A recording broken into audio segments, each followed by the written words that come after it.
గుంటూరు నగరంలో అపరిశుభ్ర వాతావరణంలో ఆహార పదార్థాలు తయారు చేస్తున్నారన్న ఆరోపణలపై ఆహార నియంత్రణ అధికారులు తనిఖీలు నిర్వహించారు. జీటీ రోడ్లోని శుభం హోటల్లో కాళ్లతో తొక్కిన మసాలాను వినియోగిస్తున్నట్లు వీడియో వైరల్ అయింది. ఈ నేపథ్యంలోనే అధికారులు తనిఖీలు కొనసాగాయి. కాళ్లతో అల్లాని తొక్కిన మాట వాస్తవమేనని, వర్కర్ తప్పు చేశాడని తెలుసుకొని వెంటనే దాన్ని పారవేసినట్టు యజమాని శ్రీనివాస్ చెప్పాడు. యాజమాన్యం నిర్లక్ష్యంగా ఉండటంతో కేసు నమోదు చేస్తున్నట్లు ఆహార నియంత్రణాధికారి అసిస్టెంట్ కమిషనర్ పూర్ణచంద్రరావు తెలిపారు. ఈరోజు తనిఖీల్లో ఎటువంటి తేడాలు గుర్తించలేదన్నారు. అపరిశుభ్ర వాతావరణంలో ఆహార పదార్థాలు తయారు చేస్తే కఠిన చర్యలు తప్పవని హెచ్చరించారు.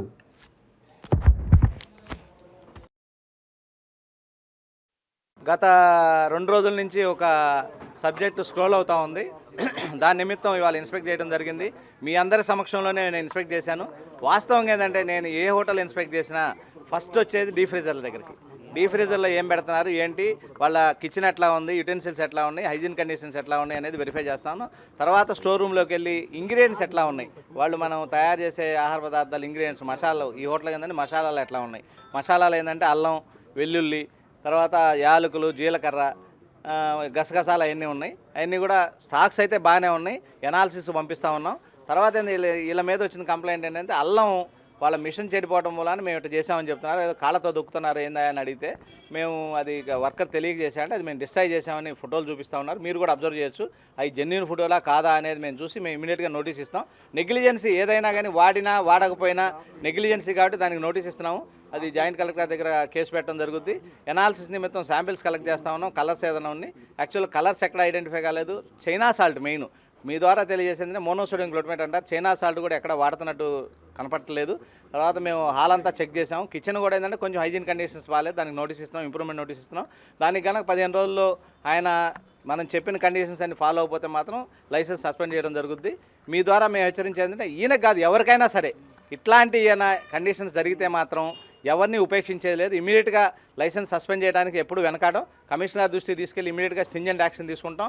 మీ ద్వారా మేము తెలియజేసేది ఏంటంటే మేము ఎప్పుడు చెప్తా ఉన్నాను, ఓనర్ రాగానే డీ ఫ్రీజర్ చూసుకోండి, దాంట్లో రాత్రి కలిసి మూటలు ఏదైనా వర్కర్ ఏదైనా పెడితే తీసేసేయండి. ఎవరికి కూడా పబ్లిక్కి నిలవండిన ఆహార పదార్థాలు, వండిన పదార్థాలు రిఫ్రిజిరేట్ చేయొద్దు, సర్వ్ చేయొద్దు. పైపచ్చి ఇది ఎండాకాలం, ఇమీడియట్గా పాడవడానికి అవకాశం ఉంటుంది కాబట్టి ఎప్పుడు ఫ్రెష్గానే తయారు చేసి చేయమని చెప్పి మీ ద్వారా మేము హోటల్ యజమానులకి తెలియపరుస్తాం. చెప్పండి, అంటే సోషల్ మీడియాలో వచ్చినప్పుడు మాత్రమే మీరు దాడులు చేస్తున్నారు, తనిఖీలు చేస్తున్నారు అనేది వినిపిస్తుంది. కాదండి, ఇప్పుడు రెగ్యులర్ తనిఖీలు ఎప్పుడు చేస్తూనే ఉన్నాం. ఇప్పుడు ఈ నెలలో ఉన్నాయి మిల్క్ 29 శాంపిల్ తీసాం, టీ పొడి కంప్లైంట్ టీ శాంపిల్ తీసాం, తర్వాత పప్పుల కంప్లైంట్ పప్పుల శాంపిల్ తీసాం. అంటే ప్రతిరోజు హోటల్ తనిఖీ చేయం కదా, అందుకే అన్నీ కవర్ చేయాలి కాబట్టి ఉన్న సేవతో అన్ని ట్రేడ్స్ కవర్ చేస్తూ ఉన్నాము. అది అవాస్తవం. ఎందుకంటే సోషల్ మీడియాలో వస్తే తనిఖీ చేస్తా ఉన్నాం, అది అవాస్తవం. రెగ్యులర్గా రొటీన్గా చేస్తా ఉన్నాం. కంప్లైంట్స్ ఉన్నాయి, ఇమీడియట్గా అటెండ్ అవుతున్నాం. అంటే తర్వాత దాడులు తనిఖీ చేస్తున్నారు, తర్వాత యాక్షన్ అనేది ఉండట్లేదు అన్నది కూడా లేదండి. యాక్చువల్గా ఏంటంటే మనం బియాండ్ ది లా పోవాలి. ఎఫ్ఎస్ఎస్ఐ యాక్ట్ దాటిపోవడానికి వీల్లేదు. మన పరిధి ఎంతవరకు అంటే మనం శాంపిల్ తీస్తాం, ఎనాలిసిస్ పంపిస్తాం, నోటీస్ ఇస్తాం. కిచెన్ బాగోకపోతే ఇంప్రూవ్మెంట్ నోటీస్ ఇస్తాం. ఇంప్రూవ్ చేసుకోకపోతే నెక్స్ట్ యాక్షన్ ఉంటుంది. ఇంప్రూవ్ చేసుకున్నారనుకోండి, మనం ప్రెమిసెస్ సీజర్ లేదు. హైజీన్ కండిషన్ లేకపోతే లోకల్ బాడీస్ పవర్స్ ఉంటుంది, కానీ ప్రెమిసెస్ సీజర్ ఎఫ్ఎస్ఎస్ఐ యాక్ట్లో ప్రెమిసెస్ సీజర్ లేదు కాబట్టి బియాండ్ ది లా ఎఫ్ఎస్ఎస్ఐ ఎక్కడ దాకా చెప్పింది అంతవరకే పనిచేయడం జరుగుతుంది. గుంటూరు ప్రజలకు నమస్కారం అండి. మొన్న జరిగిన దానికి మా వర్కర్ చేసిన తప్పు దానికి క్షమించండి. అల్లం మిషన్ రిపేర్ రావడం వల్ల అతను వర్కరు తెలియక, టెంపరీ వర్కర్ అతను తెలియక అట్లా కడిగాడు. నేను దాన్ని పడేసానండి. దాని వాడలేదు, మళ్ళీ ఫ్రెష్గా మిషన్ రిపేర్ చేయించి మళ్ళీ మిషన్ని చేశానండి. అది అల్లమైందండి. చింతపండు ఏదో దినుసులు అంటున్నారు, చింతపండు మాత్రం కాదండి, మేము చింతపండు వాడము. అది అంత చింతపండు వాడితే ఒక 1/2 కిలో కేజీ వాడతామండి. చింతపండు ఏది కాదు, అది అల్లము.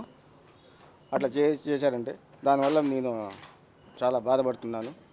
అట్లా జరిగిన దానివల్ల ఇంకోసారి తప్పు జరగకుండా చూసుకుంటానండి. చాలా బాధపడుతున్నానండి ఇట్లాగా బయటకు వచ్చిందని తెలిసినందుకు.